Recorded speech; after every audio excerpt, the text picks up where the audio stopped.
আসসালামু আলাইকুম মেম্বার সাহেব। ওয়ালাইকুম সালাম, ভালো আছেন? কি অবস্থা? নানার তো কুদ্দুর কথা আছিল। আচ্ছা বলো, সমস্যা নাই কো।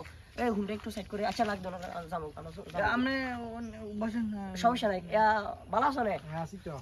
তুই তোমার লগে না দেখা করতাম যাই তোর গো ভাই তঙ্গ ওই আজকে তো আমি আইছি মূলত দেশের বাইরে তো নাইছি অনেকদিন পরে। অঙ্গা কত সাথে কদিন আগে এলাকা কিছু দাম খয়রাত দাম সবটা দিছি, যেগুলো ঠিক মতো করছো তো? সবগুলো সুন্দর মতো দিছি তো। এই মানুষের যে গদ দিলাম, কাপড় দিলাম, লুঙ্গি দিলাম, এগুলো সুন্দর মতো দিছো তো? সুন্দর মতো সবগুলো দিছি। তো দিলে তো ভালো, সমস্যা না, আলহামদুলিল্লাহ। দিলে তাহলে আই আরো জিনিস দিমু কয়দিন পরে। আই আবার সৌদি আরব তো নামু, তাইলে মানুষের গরিব মানুষের কিছু দিমু। তো দিলে এখানে সুন্দর মতো বিতরণ করবো, ঠিক আছে? ইনশাআল্লাহ দিমু সবাইকে। আচ্ছা মামা আইয়েন না কি? ঠিক আছে থাকো, আমি আসতেছি। আসসালামু আলাইকুম মেম্বার সাহেব।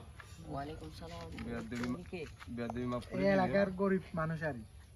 আপনি তো বহুত জগৎ দিন মানুষকে এই তো ওনাকে দিয়েছেন যে উনি তো একটা জিনিসও গরিবকে দিতেছেন, ওনা আত্মীয় স্বজনকে লই যে উনি দিতেছে বরবর্তী করি আপনার জিনিসগুলা, যারা ফাইভ যারা ওরা তো পাইতেছে না এই জিনিস। কি আমি রমজানে কত জিনিস দিলাম, রমজানে এত জনে এত দান করে, আপনাদেরকে কিছু দেয় না? আমরা তো কিছু পাই না, আমরা হলাম গরিব মানুষ। আমি দিন মজুরি করি, ভাত খাই, আমি দিনের ভাগেও সুটকি বিক্রি করি, আপনার মাথা নিয়ে নিয়ে কোরাত করি, জায়গায় বাইজে বাইজে সুটকি বিক্রি করি আমি। এই কি আমাদেরকে দেনি কি? উনি যে নিজের লোককে দিতেছে, আত্মীয় স্বজনকে। গরিব বুঝে আছে দেশে তো আপনি। মানে আপনি হুনি কি আছে শুটকি বেছেন? হ্যাঁ আমি সুটকি বাকি না সাত কাই মিয়ে হচ্ছে, ঠিক আছে আমি যাই। আসসালামু আলাইকুম মেম্বার সাহেব।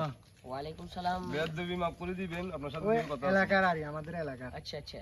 আপনি তো ওনাকে দিবেন দায়িত্ব মানুষকে জিনিস দেওয়ার জন্য, হ্যাঁ, ঘরবাড়ি দেওয়ার জন্য। হ্যাঁ দিছে তো, সবকিছু ওই দিছে দিছে তো। উনি তো, আমরা তো গরিব মানুষ, আমরা তো পাই না। উনি তো যে ওনার নিজের লোককে আত্মীয় স্বজন চাইছে, উনি ওনাদেরকে দিতেছে, আমাদেরকে কে দিতেছে ওইটা? আত্মীয় স্বজনের দিকে হ্যাঁ আত্মীয় স্বজন তোদের। এটা কি কোনো কথা না? আয় আন গুল্লা এত কষ্ট আনে কি করেন আনে? আমি তো হুনি ব্যবসা করি, আমি মানে থেকে হুনি বেশি আনি এটি গ্রামে।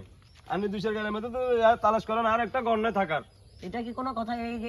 এখন কি কর আই যে এত গরিব মানুষের ঘরে এত কিছু দি, এখন কি তোমার গো আত্মীয় স্বজনের বুক করে বেলা দিন? তুমি হইছো এলাকার একজন গণ্যমান্য ব্যক্তি মিয়া, তুমি হইছো এলাকার মেম্বার। তুমি যদি এখন যদি আত্মীয় স্বজনের বুক করো, গরিব মানুষ এখন কিনবো। আর আপনার সমস্যা নাই, আপনার ঘর কিরকম? আর আমার একটা বাঙ্গা ঘর, আমি ছেলে মেয়ে কয়জন? আমার ছেলে 2টা, আমার ওয়াইফ আমরা ফ্যামিলিতে 4 জন। আমি একটা বাঙ্গা ঘরে তো রইছি। আচ্ছা সমস্যা নাই, আই আনার বাইক আনান দি, ঘর আনান দি। এই তো আমার ভাই হইলো সলিমের ঘরের পাশে। আচ্ছা সমস্যা নাই, তাই আনার গোবাই যামু, আনার গোবাই যাই, আনার রহমতে আনার গোবাই আগে চাই সুন্দর করে চাই আমু। আর আনার নাম কি?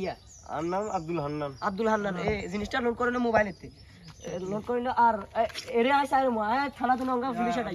সমস্যা কি? আমার নাম্বারটা দিয়ে দিন, নাম্বারটা। 01830272673। আচ্ছা ঠিক আছে, ঠিক আছে ভাইয়া। আরে মেম্বারের ব্যবস্থা আমি নিব, সমস্যা নাই। আসসালামু আলাইকুম। ভালো থাকিয়েন। আর কোন ধরনের অভিযোগ থাকলে আন্ডারে অভিযোগ দিবেন। ইনশাআল্লাহ। আমি আসসালামু আলাইকুম। ডাইরেক্ট মেম্বার সাহেবের চরাচরি কই। ঠিক আছে মেম্বার সাহেব, আপনার সাথে কথা বলবো হবে। আচ্ছা আল্লাহ।